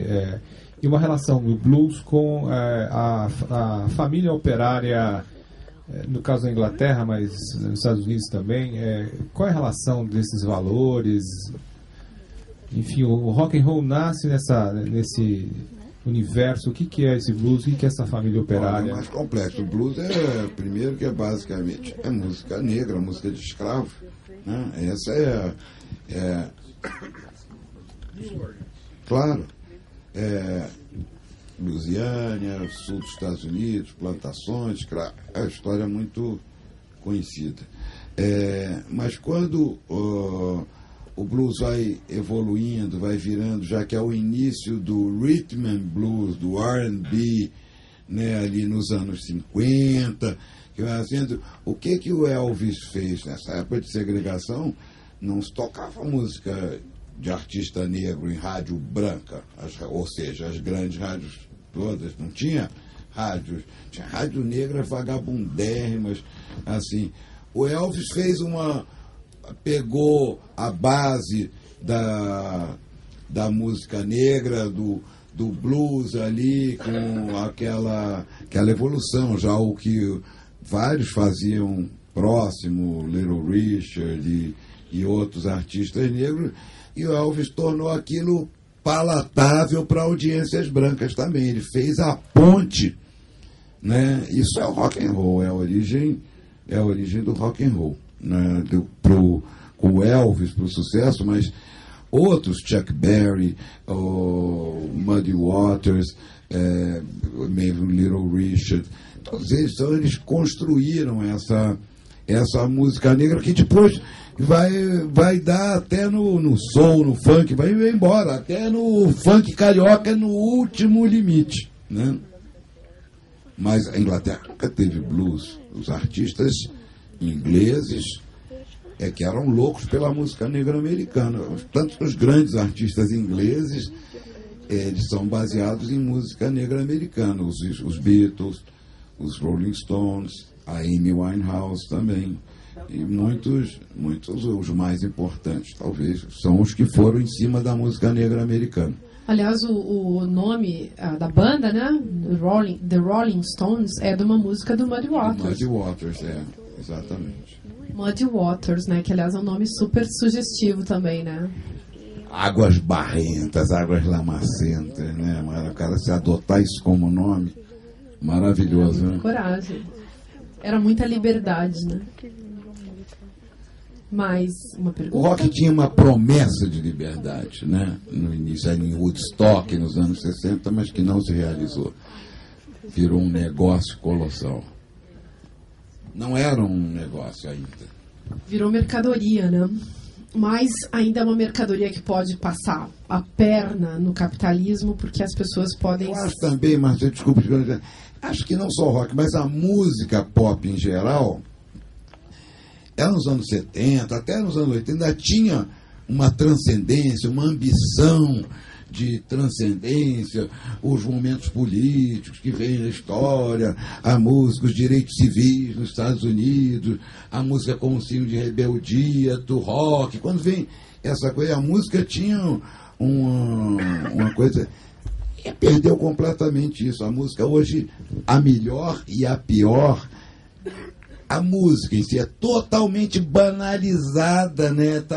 É descartável total aquilo, são uma quantidade monumental de lixo musical circulando pelos espaços, que sempre teve, tem que ser de 100% de 100 toneladas de lixo, é que você tira aqueles 10 ou 5% da música que realmente transcende que faz parte da cultura do país, entra na vida das pessoas, tudo, mas a música não tem importância nenhuma, mas eu acho cultural, assim, música pop, não tem importância nenhuma.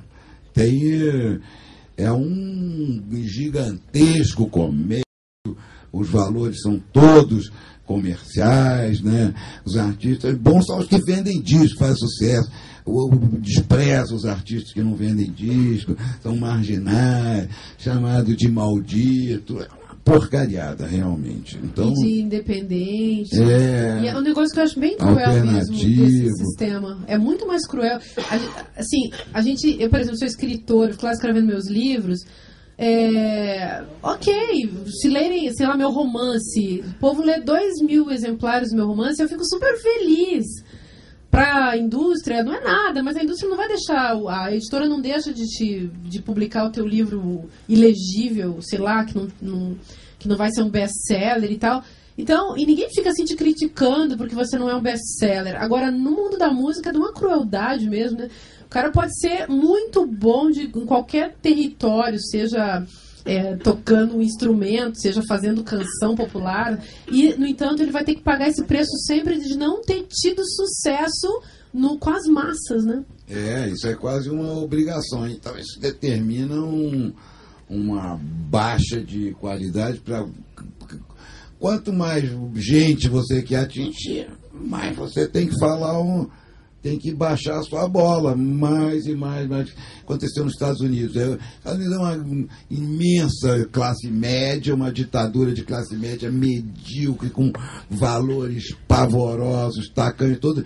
Então, toda a indústria do entretenimento americana é feita, as revistas, os filmes, as músicas, para satisfazer o gosto dessa classe média, que é quem compra, que são milhões e milhões, dezenas de milhões, é a maioria absoluta, né, dos Estados Unidos. Então, a cultura pop é cada vez mais medíocre. Quanto mais gente você quer atingir, mais tem que baixar a bola.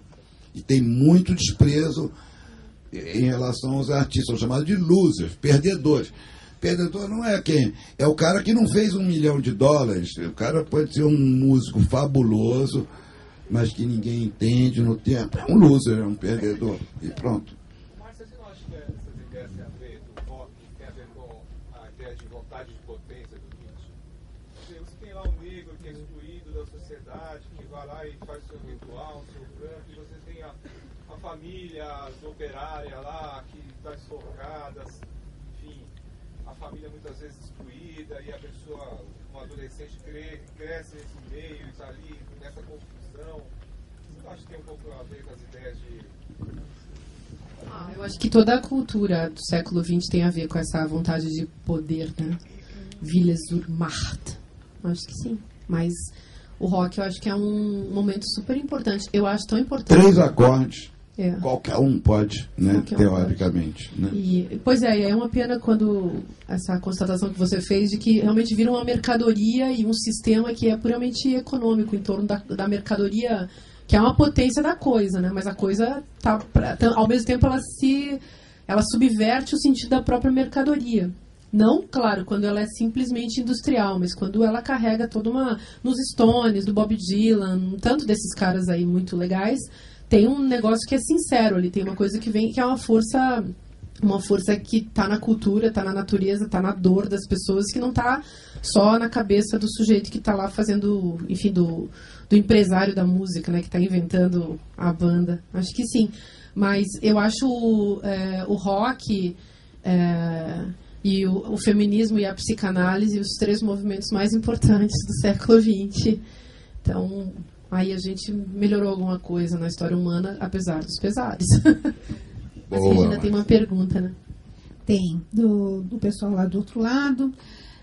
Dentro do que o Nelson está falando, né, da liberdade... ele está perguntando, a liberdade sexual das mulheres foi conquistada de forma bem controlada e bem tardia, e mais tardia do que dos homens. Bandas como Rolling Stones contribuíram para acelerá-lo? Eu não sei, nunca pensei muito. A coisa da música, né? Sei, a música tocando os Stones ali, no escurinho, as mulheres vão ficando enlouquecidas. Acho que nesse ponto contribuiu. Luciana Jiménez. Qual é o nome daquela moça mesmo? Aquela gostosona do Mick Jagger? A da TV, Jiménez, né?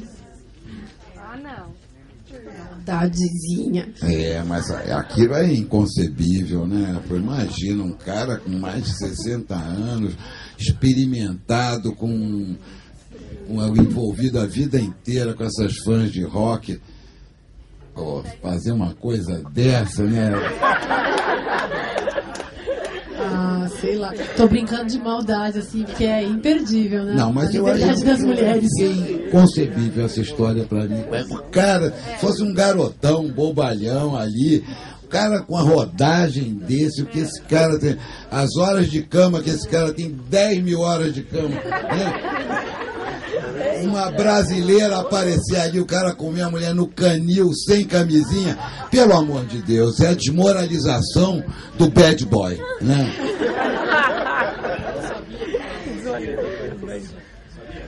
Isso eu não sei, aí não. Você já está acusando a coitada. Eu vou defender a mulherada. Não, peraí. Esses caras são todos um bando de machistas e o único lugar por onde uma mulher pode mostrar para um homem que ela é mais forte do que ele é quando ela fica grávida. Não vão ficar grávidas, tá? Sou contra esse negócio de ficar tendo um monte de filho. É o último recurso, digamos. Mas é um negócio pavoroso, ó. Vocês leram o Brás Cubas, não leram? Vocês lembram da moça aquela que fez o aborto? Como era o nome dela? Eu sempre esqueço o nome dela. Virgínia? Era Virgínia, né? Então, lembro que ele fala no final, assim, mata todo mundo, né? Todos os seus leitores. Ficou divertindo a gente até o final. Aí chega no final e diz assim, não deixei pra ninguém o legado da minha... Não tive filhos, não deixei pra ninguém o legado da nossa miséria. E aí todo mundo que é pai e mãe, assim, fica... Ai... Me matou, né? Depois de tudo isso que ele ficou me divertindo com a pena da galhofa, a tinta da melancolia, ele vem com a tinta da melancolia e, assim, nos afoga. E, no entanto, a gente poderia reescrever o Brás Cubas fazendo isso, né? Fazendo ele ter um filho e ela podia ter dito, eu não abortei coisa nenhuma, fui viajar pra Europa e tive um filho e tudo isso que você falou, meu filho não foi nada. Brás Cubas 2, a vingança. É, a vingança. Tipo isso. Então... mas olha que uma filha ainda por cima, né? Sei lá, e pensa só o que ela pode ter feito depois disso, inventado, sei lá, se tornado presidente do Brasil, sei lá, algo assim. Uma coisa bem bizarra. Ela é uma puta livre, dona de casa, de prostituição, mas muito livre, sabe? Uma mulher livre. Sei lá, podia ter uma narrativa diferente. Eu tô contando isso só porque eu acho que também a gente fica rindo, é meio ridículo, tudo isso que você falou, você tem toda a razão, mas a única hora que uma mulher realmente pode ferrar um homem, ferrar mesmo, é quando ela tem um filho. Claro, se ele for um homem no estágio do desejo humano, não no estágio da animalidade, porque aí ele vai embora, enfim, tanto faz, tem 300 crias e tanto faz, né? Ele é o procriador. Mas um homem no estágio do desejo, que a questão paterna pode ser uma questão para ele, aí uma mulher pode realmente ferrar um homem. É um negócio muito cretino, que não se faz. Aliás, a gente pôr filho nesse mundo, etc, etc. Não precisa nem a gente comentar. A gente extrapola o assunto, Regina. Isso tudo é rock and roll, bebê. Tem mais uma pergunta de lá. Falta hoje um desenvolvimento intelectual da juventude referente à política ou apenas comodismo? O que vocês acham? Perguntar. Difícil, né? Como é que é mesmo? Falta hoje um desenvolvimento intelectual da juventude referente à política ou apenas comodismo? Olha, eu acho que faltar muita coisa. Política é muito chato, né? Muito no Brasil, então é muito a atividade política está sempre se confundindo com o banditismo, cada vez mais. Os partidos parecem com quadrilhas, cada vez mais tem o político profissional, o cara que só faz política, que é utilitário, é isso, para ganhar dinheiro, para construir poder espúrio, é isso, né? Então é muito pouco estimulante, né? Eu acho, o estudo, o desenvolvimento. Então, quando você estuda a política, na minha geração, estuda política teoricamente, a teoria política, né?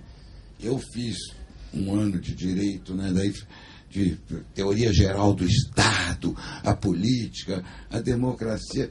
Aí vê o que esses caras fizeram disso, né, no Brasil, e nada indica que vai melhorar, não. Acho que a tendência é piorar, porque eles se protegem uns aos outros como uma corporação do mal ali. Os políticos ficam todos, eles não condenam os colegas, porque o próximo pode ser ele. É tudo feito assim.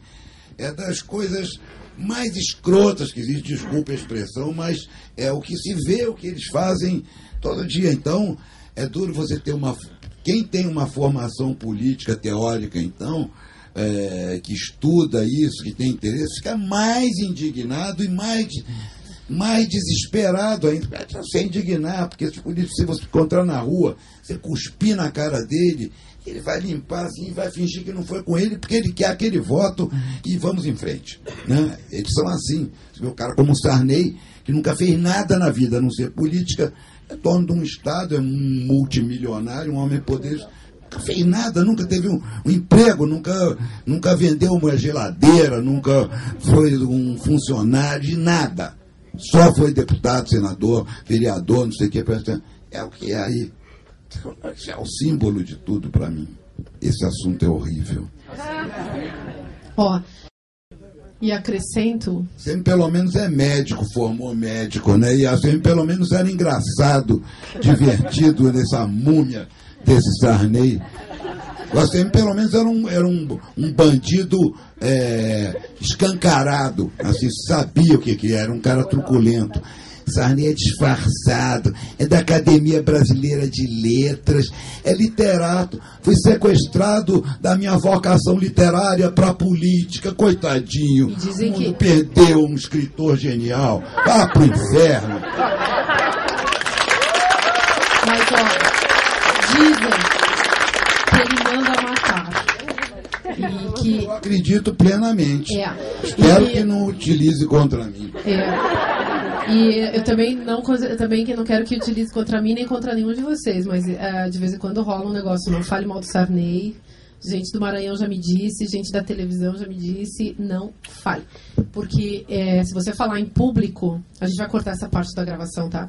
Você pode acontecer coisas terríveis com você depois. Minha teoria é que, depois de muito estudar esse fenômeno, eu cheguei à conclusão que para um cara, tendo o que o Sarney tem, sendo o que ele é, ter chegado aonde chegou, a única explicação para mim são batalhões de pais de santo e mãe de santo no Maranhão, batendo tambor dia e noite ao mesmo tempo ali e matando bode. É a única explicação que eu consigo para uma besta como essa ter chegado onde chegou. Gênio do mal. Ó, ele não é gênio, ele é uma besta. Ele é a besta do mal. Assina embaixo. Ó, mas voltando, a gente está acabando, né? Eu queria só falar um negócio sobre essa história da pergunta em relação à juventude, porque além de tudo a gente tem que pensar o seguinte, além de tudo isso que o Nelson falou, que ele tem toda a razão, assina embaixo, tem a questão toda da educação, ou seja, de como que a juventude é forjada e por quem que ela é forjada. Então, o desinteresse pela política já está marcado, já está definido na própria cultura, que tem a ver, claro, com as classes sociais, com o lugar que as pessoas ocupam numa sociedade de classes, mas tem também a ver com a educação que é fornecida para as crianças e para os jovens nas escolas. Então, a gente não tem uma educação voltada para a política, mas nem em sonho. Nem para pensar assim, o significado profundo da política para além dos partidos, para além do profissionalismo, da corporação, a política do cotidiano, a questão das relações humanas, das instituições, do que significa ser um indivíduo em oposição ao Estado, no conflito com o governo, com o outro, com a outra comunidade, etc. Então, daria para pensar na questão política. Aliás, a gente podia substituir a educação por uma investigação sobre a política e trabalhar só com política, porque é isso que a gente precisa hoje em dia. Só que não tem. Aí você vai ver, assim, uma criança que estuda numa escola burguesa tem um tipo de educação, a criança que estuda na escola de periferia do estado ou do município tem outro tipo de educação, tem educação para pobre, educação para rico, e a educação para rico ainda tem um certo grau de politização. A educação para pobre não tem nenhum grau de politização. Acrescente-se a isso o fato de que nós estamos numa sociedade de meios de comunicação de massa, e os meios de comunicação de massa, de um modo geral, não pretendem mesmo que os indivíduos se emancipem e se tornem inteligentes. Então, isso também tem que entrar no cálculo. Só que as pessoas têm que correr na contramão e resistir na contramão. E muita coisa é feita, e se a gente está vivo e aqui hoje é porque a gente andou na contramão, gente. Ou seja, andou na contramão significa agiu em nome da sua própria liberdade. que é só o que nos resta. É muito rock and roll isso. É muito rock and roll. O paralelo entre o Ricardo Teixeira, hein? Não, Ricardo Teixeira, não. Não. Ela quer fazer uma pergunta, pode? Ela tem uma pergunta. A gente não pode falar de nada que a gente não tá afim, porque é chato, e porque é bobo, e porque a gente faz só o que a gente quer, que a gente tá num gozo perverso bataiano. Só um comentário relacionado ao que vocês estavam falando. Então, tipo, já que a mídia enxerta na gente uma postura, na gente que eu digo as novas gerações, então uma grande influência para as novas gerações seria a malhação. Geração malhação, como diz a minha mãe, é a geração mais perdida que tem por hoje. Seria um exemplo? Mas é a culpa da sua mãe, desculpa. A sua mãe que deixa você assistir Malhação, não pode. Minha mãe não pode. Fala. Na minha casa não tem televisão, minha filha não vê aquelas porcarias. Não pode ter televisão na casa onde tem adolescente. Acho que você não me entendeu. A minha mãe fala que quem assiste essa geração que assiste Malhação é geração perdida, que não tem mais o que fazer em vez de estudando e... Eu nunca vi Malhação, tá? Mas eu sei o que é. E não sei, acho que realmente é um perigo, mas assim, tudo é um perigo quando você é jovem, tudo é tão excitante, tudo é tão mais interessante. Ao mesmo tempo, os jovens, eles são tão interessados em coisas muito mais interessantes, só que as instituições às quais eles pertencem e os adultos com os quais eles convivem também não ajudam, né, gente? Então, eu sou ainda muito mais a favor dos jovens, sabe? Eu acho que eu já falei isso pra vocês, pra quem já esteve aqui em outros momentos. Eu tenho um pacto com a garota que eu fui. Então, eu prefiro a pessoa jovem que eu sou do que a pessoa que está envelhecendo, óbvio que sim. E eu cumpro a minha promessa comigo mesma todos os dias. Então, é óbvio que a gente tem que proteger os nossos jovens, mas nem todo mundo tem consciência disso. Porque as pessoas, sei lá, as pessoas que estão aí no mundo hoje em dia, elas nem sabem o que elas estão fazendo nesse negócio chamado sociedade, planeta, comunidade, junto com os outros. Elas não sabem o que elas estão fazendo porque elas, digamos, foram lançadas por mil motivos históricos, políticos, sociológicos, subjetivos, até delas mesmas, num mato sem cachorro, né? Elas foram lançadas numa floresta, numa selva, a metáfora é gasta, mas continua sendo a mesma, em que cada um está tentando sobreviver de qualquer jeito. E sobreviver não é a coisa mais bonita que uma pessoa pode fazer pela sua própria vida, né? Acho que hoje também os jovens têm acesso a tudo, né? O que na minha geração era terrível, você não tinha acesso a nada materialmente, não tinha coisas importadas, você não tinha acesso às coisas do mundo, era tudo muito difícil. E depois, 20 anos de ditadura, censura, não podia ver filme, livro que não podia ler. E essa juventude agora, né? Eu tenho um neto de 15 anos, eu vejo, tem acesso a tudo, internet, vê todas as televisões do mundo, ouve rádio, pode ler todos os livros, tem ali. O meu neto, olha, modestamente, ele é uma gracinha. Ele lê tudo, ele vê, ele passeia, ele vê pouquíssima televisão, mas vai ao cinema, ele faz esporte. Poxa, eu invejo um certo nível, porque ele tem acesso a tudo de informação que ele quiser, tudo. Fala, aproveite bem isso, porque isso é um privilégio. Eu conto para ele, morre de rir essa história do meu tempo. É difícil para conseguir um disco americano. Meu Deus, conheci um primo que tem uma aeromoça que vai trazer para você. Era uma coisa de louco tudo. Depois trabalhar na ditadura, fazer música, censurado, proibido. Tudo. E livro, não pode ler, tinha que, quando viajava para a Europa, para os Estados Unidos, ou aproveitava para ver aqueles filmes. Esse filme jamais vai passar no Brasil. Era um elogio para um filme. Esse eu tenho que ver, não é se é bom ou ruim, esse jamais, pelo tema, né, jamais vai passar no Brasil. Olha que coisa triste, pô. Agora, o jovem que os pais ali também não oferecem alternativa.